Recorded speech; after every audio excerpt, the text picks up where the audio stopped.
Hey everybody, Zong gets 134 here. And I'm Average Joe Squad. And I'm just Riley. But tonight I'll be known as Roscoe. He looks like the boys here. What are you going to be reviewing, boys? Welcome to Remember the Hyphen. Oh, welcome to Remember the Hyphen. I love that movie. We have thought about making a movie a couple times. I actually have an idea for one where we do a Smokey and the Bandit parody called Stashy and the Bandit. You'd be the cop. You'd be Officer Roscoe P. Tabernacle. Alrighty. Roscoe P. Tabernacle. Is the tavern? Is it a part of a tavern? Is he an alcoholic and it's just built into his name? No. Because being an alcoholic is also built into my character. All right, well, Roscoe here has made a good enough appearance.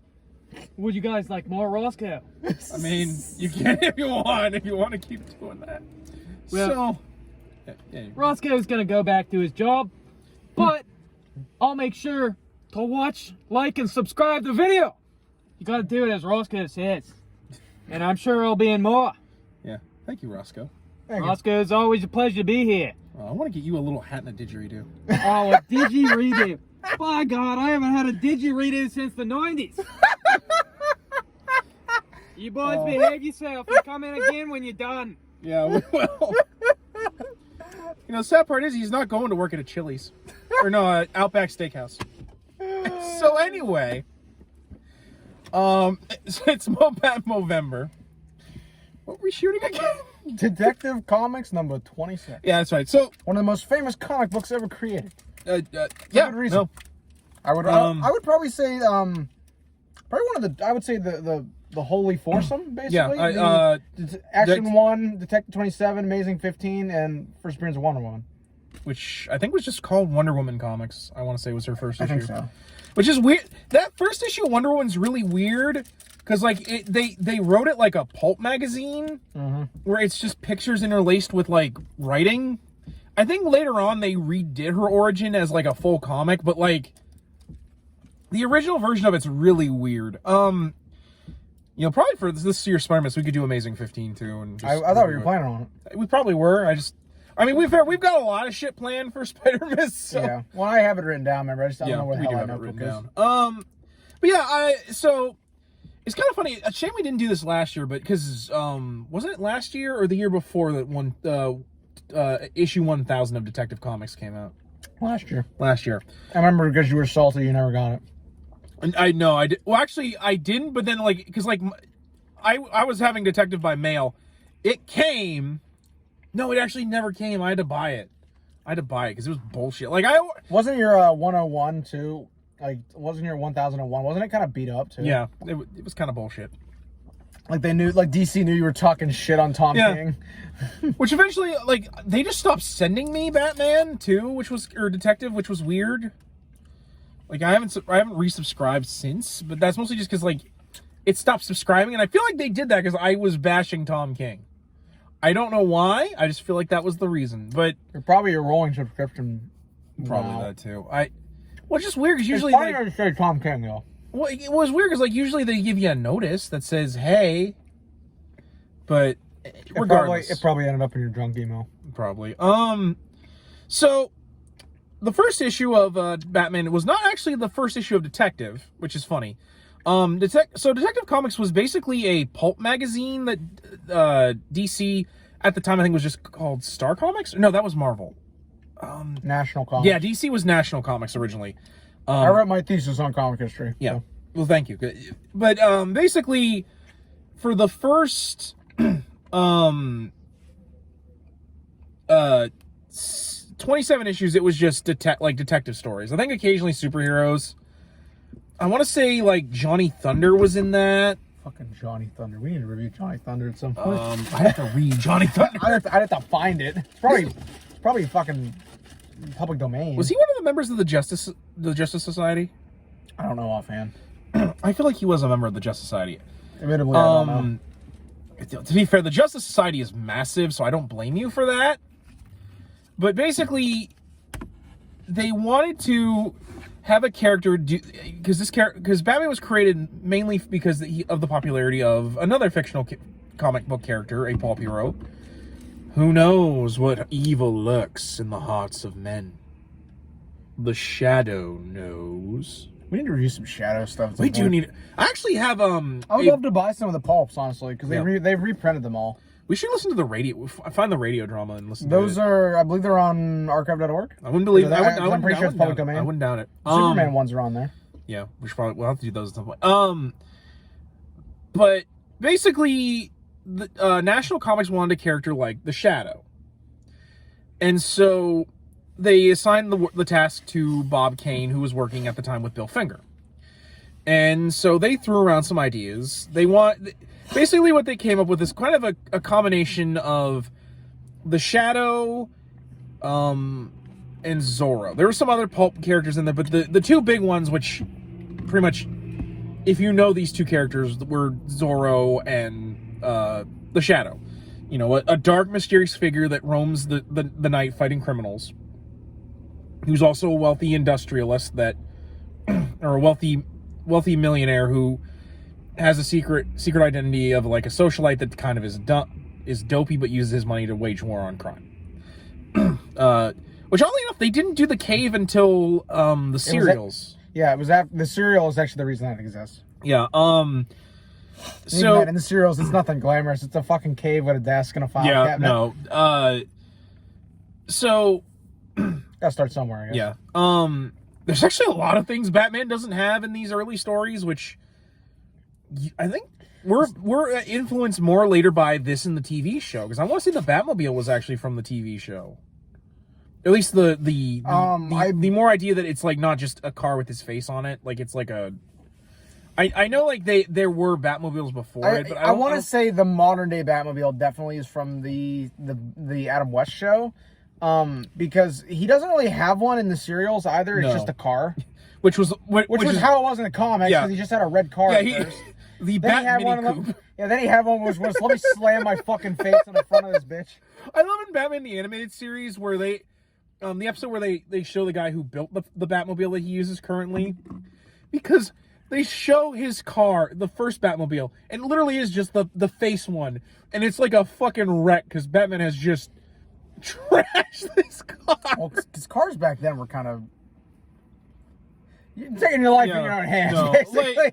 Well, no, because like it shows him showing up with the car. He's like, "I need you to do me a favor," and it literally does like the like back shots and like it like slumps. It's amazing. Yeah, but the modern day Batmobile definitely was a product of the '60s show. Yeah. It's also kind of funny, the design, because, I mean, I'm sure most people know this about Bob Kane and Bill Finger, because Bob Kane took most of the credit, but more of Batman comes from Bill than Bob. Yeah. Like, Bob had, like, the ideas for, the framework, but costume-wise, like... Yeah, but that was all Bill. That was all Bill, because Bob's idea for Batman... So... I know what you're talking. The red and black costume. The red and black costume with the wings and a domino mask. I'm like, fucking stupid. Like, he didn't have a car. He had no butler. Like, I don't even think he was a rich guy in the original version. It's just, he reminds me a lot more of the Black Bat. Yeah, it does remind me a lot of the Black Bat, which I wouldn't be surprised if that's actually what Black Bat's inspiration was partially based around. Maybe I'd have to do some research into that. But yeah, like, so they eventually came up with the idea. They actually, in this, they don't do his origin story. The origin story isn't, I think, told until Batman #1, I think? Or like a later issue of Detective. And even then, it's only like one page. It's a later issue of Detective. I have it because it's in the Golden Age Omnibus one. I couldn't remember because, like, I'm almost positive it's in an issue of Detective. Because it is just the one page. I have the DC Selects where they had like the first like 10 or so issues of Detective, and then the issue of Batman #1 because it's the first issue with Robin. Yeah. But so. Oh man, we should review the Mad Monk issues at some point. We should. I need to find my copy of Batman and the Mad Monk by Matt Wagner, because man, that story is so good. What Matt Wagner's that cover is honestly, because like a lot of people don't know this. That is my all-time fucking favorite comic book. The one with Batman over the shadow, over the castle. Fucking my favorite comic cover of all time. It is fucking beautiful. I would love to get a big ass print of that, frame that shit, because like it's a centerpiece. They actually love that so much they've redone it like several times. There's in the 70s, Denny O'Neil actually redid the Mad Monk story. I know. I like both. And he did that cover because he's like, that cover's iconic, man.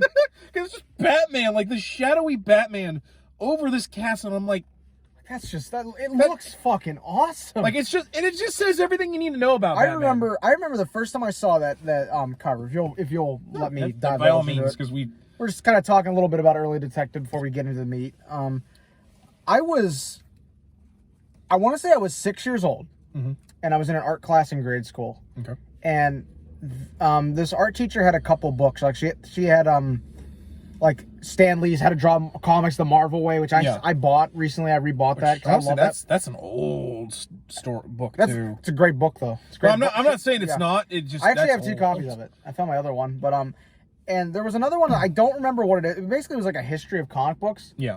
And I just remember like going through it, like because I wasn't reading the whole thing. I was like, ooh, comics. Let me find some good stuff in here. I opened up to a full fucking page of that, and I'm like, holy hell, what is this? Because I knew I was into Batman at that point because I had watched the animated series and I had Phantasm and Return of the Joker and Sub-Zero. Yeah. But I saw that and I was like, that's fucking Batman right there. That is Batman. No, just him, especially because it's so atmospheric. It draws you in. It's got like a hypnotic quality. It's also, I think, one of the few times Batman would look not like the 60s Batman, because like I like the look of 60s Batman, but like I honestly prefer 50s and 70s Batman more. I love 40s Batman, honestly. 50s and 40s, I kind of tend to like the 40s and late 50s Batman, or early 50s Batman. This man's favorite is them fucking 90s long ass ears. That looks like he's gonna bang off the door frame coming in. No, I don't like that. Especially because like his cape is always ludicrously huge. Like he's fucking Spawn. Wait, you remember when I showed you Batman Gotham After Midnight, where his cape is so fucking huge. Like, bro, how do you get through the doors with the boss on this guy fucking walking around that cape? Like at this point, it's no longer a cape; it's a fucking parachute, or like a tablecloth. No, it's his own red carpet. Might as well be his fucking wedding train with how fucking long it is. Like the fucking princess that got married a few years ago would be like, damn, that's a big train. I don't know what it is. Just something about the early Batman costume. No. I just like it looks cool. Well, I love that it's in Arkham Knight. Yeah. Complete with the fucking gloves. Oh, the purple fists of justice. Like it just looks fucking. Yeah. I will say too about the Arkham Knight. That is the most intimidating the fucking 60s Adam West Batman has ever fucking looked. That shit is scary looking at that. Getting beat by that motherfucker. It's like, oh shit. That hearing fucking Kevin Conroy's voice coming out of 60s. I'd pay for that. Give me an episode of that. You don't understand, old chump. Yeah, make him do that line. It's not a mud pit. It's an operating table, and I'm the surgeon. Ooh, Batman, you could say that to me over the phone, but if I were you here... Can I have Conroy do that scene? I think it back that scene. Oh my god, we need him and Hamill to do... pounding Joker. Start pounding Joker. That'd be funny as fuck. Hamill's Joker could be both not intimidated by Batman and also be like... say that to me over the phone, Batman. If you were here, I'd pound you to a pulp. Start pounding Joker. Start pounding Joker. I would laugh my ass off because it's so. For anybody who doesn't know, look up Start Pounding Joker. Yeah, just Start Pounding Joker. There's one where they've edited like Law and Order. It's funny as shit. Because it's like a perfect cut. Honest to God, that's probably one of the best moments for Adam West's Batman too. Because he literally is like. That's like the most Batman's allowed to be. Yeah. Like him just sneaking in to the Joker, putting on the phone. Looks like your crime's come to an end, Joker. Well, but yeah, let's actually get into the. I want to bring up one last thing before we get to that, if you'll let me. No, by all means. I think another thing I really like about early Batman, it's just how like primitive the tech is. Yeah, but like. anymore it's got like a noir kind of feel to it. Like the bat gyro. Yeah. What was I telling you? Like, oh, if the Batman doesn't have the bat gyro, I'm fucking leaving. I'm gonna get up. Is that just the just seat, fucking like leave. the fucking seat with wheels and a helicopter prop on top? It Yeah. looks like that fucking helicopter Q built James Bond in You Only Live Twice. Oh God, yeah, yeah. But it's like, but again, it's got such a primitive feel to it, but it's got a certain unique charm to it, you know. Yeah, like and again, I don't know if it's just like the noir feel to it, or just that we're so used to Batman having like all this high tech shit, you know. Yeah. And then you go back this far, and it's like back then this was the cutting edge, you know. And it's kind of cool just to see how far they've come, you know. And it really makes you think just about how far technology-wise we have. Not only how far we come there, but how far Batman's morals have come. Because in this iteration, he just fucking murders people. I remember, he's got a body count. Yeah, in this. like the issue with Dr. Death, he literally lets the dude fall to his death, and he goes, "What about the one death for Dr. Death?" What about the one where he sneaks out of the window and comes back and just breaks the fucker's neck? Like, God. Or the couple of times he's hard to watch. The couple of times he pulls a fucking gun out and just blows motherfuckers away. Or like that one where he fights one of the monsters of Professor Strange, and he pulls out the bat plane with the fucking machine gun mounted on.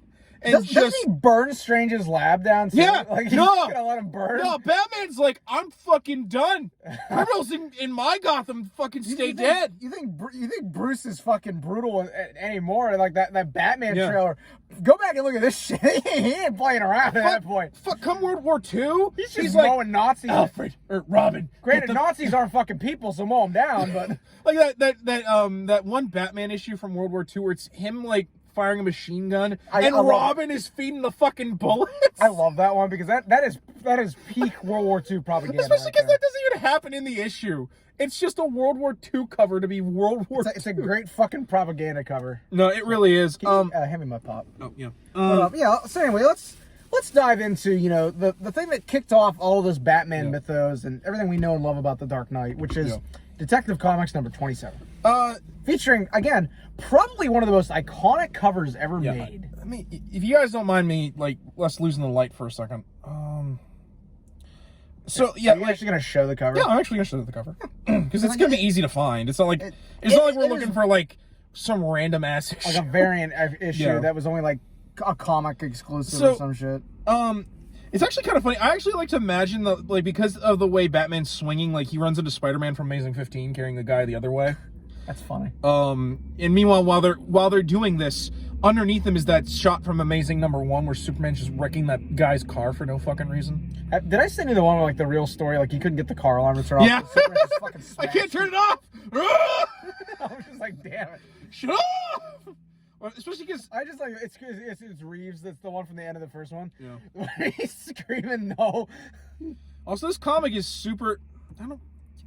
Is super expensive. Like it's. I think there's only a couple left. Well, I think it'll run you like $1.5 million if you have an original copy. I can't remember if that or Action has sold. Right, let me turn the light off real quick. Probably Action, honestly, has sold more than 27. Oh my god, there's one on eBay listing for $250,000. Okay, Jesus, little more money than I got. I don't know about you, my friend. So, this is the cover. Kingdom Come actually references this when Norman McKay talks about Superman and Batman. They actually reference this issue. Okay, it's certainly one of the most, I would argue, one of the most famous comic covers ever created. To the point where like every time they reboot Batman now, they have to do it. They fucking just redo that. Because I remember Year Zero, they actually did that shot. But like, and to be fair, it fits. Now, just from that cover alone, like you know something is up with this guy. Yeah, like because he's not like Superman, who was the superhero. This guy's darker. You know, he's got a little more of an edge. Yeah, and he likes to, when he punches you in the face, he likes to wear some nice purple satin gloves. Him and Prince actually probably got along a lot. Hence why he did the movie soundtrack for Burton's Batman. What do you think happens when this Batman finds an eighth on you? Does he just fucking kill you immediately? He probably does, especially because this was the 40s when nose powder was a no-no. but so if you didn't notice, the costume is kind of, it's how you imagine Batman, but some of them are a little off. Like, for instance, the symbol's a little different. The symbol's a little different. The ears are, like, not up on his head, but rather, like, at the side and kind of back. Like, you're making him look more like a devil. Which I'm like, purple fist of justice. Oh, yeah, his little purple glove. It's such a weird look for Batman, because I'm like, what do you think of purple gloves when you think of Batman characters? You think the Joker? Yeah, I think the Joker or the Penguin. Or the I feel like the Penguin would do black gloves, but what I'm talking about, there's a couple things where I've seen the Penguin have them. That's why I think of that. That's why I think about it. Actually, I want to say the Bergman Penguin from the Adam West show actually had purple gloves. I think Long Halloween Catwoman. That's what I think of when I think of purple. So, and just to get another controversy out of the way when we dive into this, from what I understand, apparently this issue is actually a heavily edited version of a Zorro a shadow. Or a shadow issue. It's literally a shadow pulp redone. There are videos on YouTube explaining it and comparing it. Yeah, so I mean, there's no avoiding that. This technically is a little bit of a it's a lot of plagiarism. From what I understand, apparently that was because they actually got one of the Ghost Riders from the Shadow to draw this. Because apparently Bob and Bill hired a lot of Shadow writers and editors to do issues for them. Yeah, well, that was, especially with a lot of pulp related stuff. That was a big deal back then. Yeah. Not to divulge too much, so I'm not going to spend too much time on this stuff. No, I just kind of wanted to talk about like the history of this issue. Yeah. There's a pulp out there called the Domino Lady, which I actually I own. Yeah, I've heard of Domino Lady. I own the collected original ones. Those are all done by a ghostwriter. To this day, we still don't know who the fuck wrote these. Yeah, no. It's just kind of lost to the foggy ruins of time. Yeah, sure. So, the issue opens with Batman and Commissioner Gordon, the first appearance of both these characters, sitting in Commissioner Gordon's house, smoking pipes. Oh yeah, we went full 40s for this one. This better be in the Batman, or I'm gonna be pissed. This better I want to see Pattinson and this other guy fucking chain smoking. I'm gonna be pissed otherwise. This better open with Batman being like, "So, Commissioner, any interesting stories?" No. Oh, but this Batman fellow perplexes me. I'm like, put that in that movie. I want to see that. Because this really shows how much they steal from like the Shadow and Zorro, where like the Shadow is also kind of a wealthy socialite. And he'd just be like, "Oh, I'm so bored. Commissioner, what sort of crimes are going on? I'm not Batman, of course. I'm just asking because I'm bored as fuck." And so, basically, like, you know, it kind of talks about how like Gordon's like, you know, I don't understand this Batman guy. You know, what's he about? When all of a sudden they get a phone call, because apparently, when Gordon's not at the police station, they forward all of it to his home phone. To be fair, that is actually common. No, I know that's actually common, but and to be fair, it comes off kind of comical. It comes off kind of comical because literally they're just sitting around pipe smoking, and all of a sudden the phone rings. There's been a murder. I love it too because like literally he's just like, what?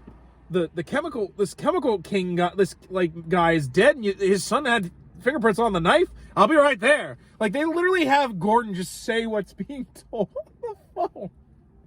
Because I'm like, because we don't know how to draw like we're still in our infancy with this comics business. My God. We're not ready for that kind of innovation yet.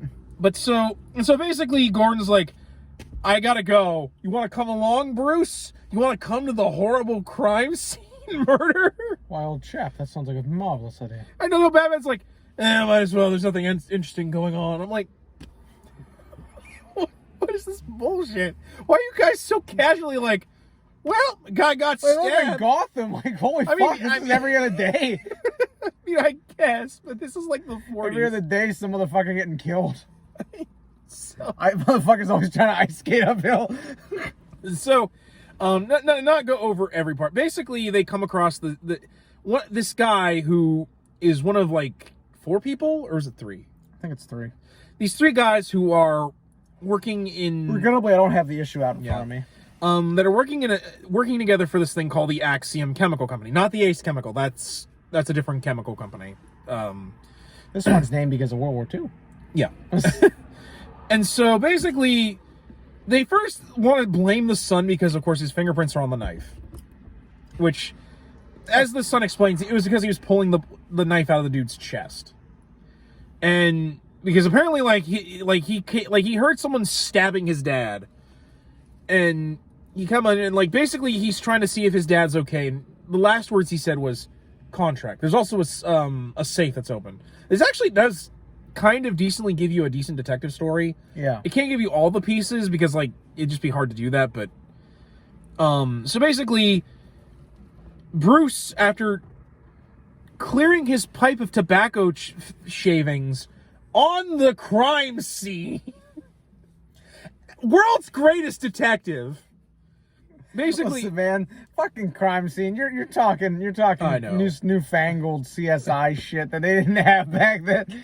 Back then, they were lucky enough to get the right motherfucker. Well, I know that, but there's still detective work. Oh, I know. Just fucking Sherlock Holmes was doing detective work in the 19th century, and all he had was heroin and Watson. Listen. We were adopting the same approach the British and the rest of the Europeans took to us in the Civil War. These fuckers don't know how to fight a war. Then they fight World War I and get bogged down in the trenches like we did during the Civil War. And we're like, damn, we should have learned from the Americans. My man, don't break.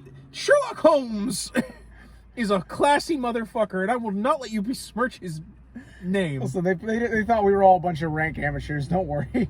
I know. They all thought we were fucking idiots. And so, basically, Bruce deduces who the next possible hit is, because he kind of knows, this guy was working with these two other dudes. So he figures, if they're looking for something in these safes, they're probably going to look at the other guys. Yeah. So he goes to the next guy on the list. The next guy, especially because I want to say Commissioner Gordon, has one of the police guys be like, we think this might be not just a coincidental murder. This might be going to be a string. Murder in the first degree? Yeah. So Batman gets in his car, the Bat Mini Coupe, and changes into his costume in the car and drives over to the... You ever changed in a car? Yeah. It's a pain in the ass. It is a pain in the ass to change in the you car. want to imagine trying to change... I've been thinking about this the whole fucking episode. This guy with the fucking cape in the car. Yeah. Think about this for a minute. I'm like, it's a good thing you and Gordon didn't, went in separate cars. Because he's going to be like... The fuck are you doing back there? You don't want to know. Hey, Bruce, why do you have a Batman costume back here? It was for a party. Oh, okay. Your father once wore a Batman costume for Halloween. That's actually not me making a joke. That actually is an issue that Bruce's dad went to Halloween dressed in a Batman-like costume. Which they fucking beat the shit out of with that. The main villain in Batman R.I.P. pretends to be, possibly Bruce's dad come back to life, but he wears the Batman outfit that his dad wore. It's fucking dumb. So a comic plot being dumb. Damn, we have how many dumb plots have we seen at this point? You have to read Batman R.I.P. to believe, because it's a Grant Morrison story. I think that's all I need to say. Yeah.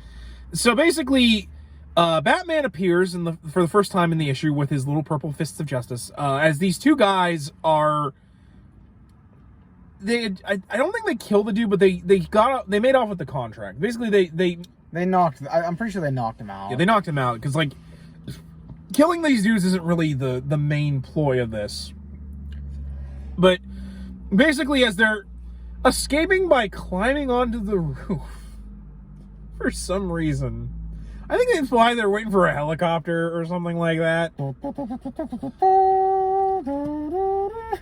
all of a sudden, Batman is basically TAS. Yeah, Batman is just up there. They don't because they're like, we don't got enough space to show him getting up here. He's just there. up there. Which I think started the myth though of just Batman fucking magically appearing in places. And so Batman just beats the shit out of these two guys. I think he knocks one of them off the roof and he dies. No, he does. He does that. Again, we're racking up that body count real early. Yeah. So he knocks the other dude out and finds the contract. And basically figures out, okay, so the last guy in actually a hit, he's the dude that's doing this. He's killing Andor, getting them out of the way. No, it's actually not the dude, but rather like a partner he had. Because dude's like, because basically the three guys are like, we kind of want to get out of the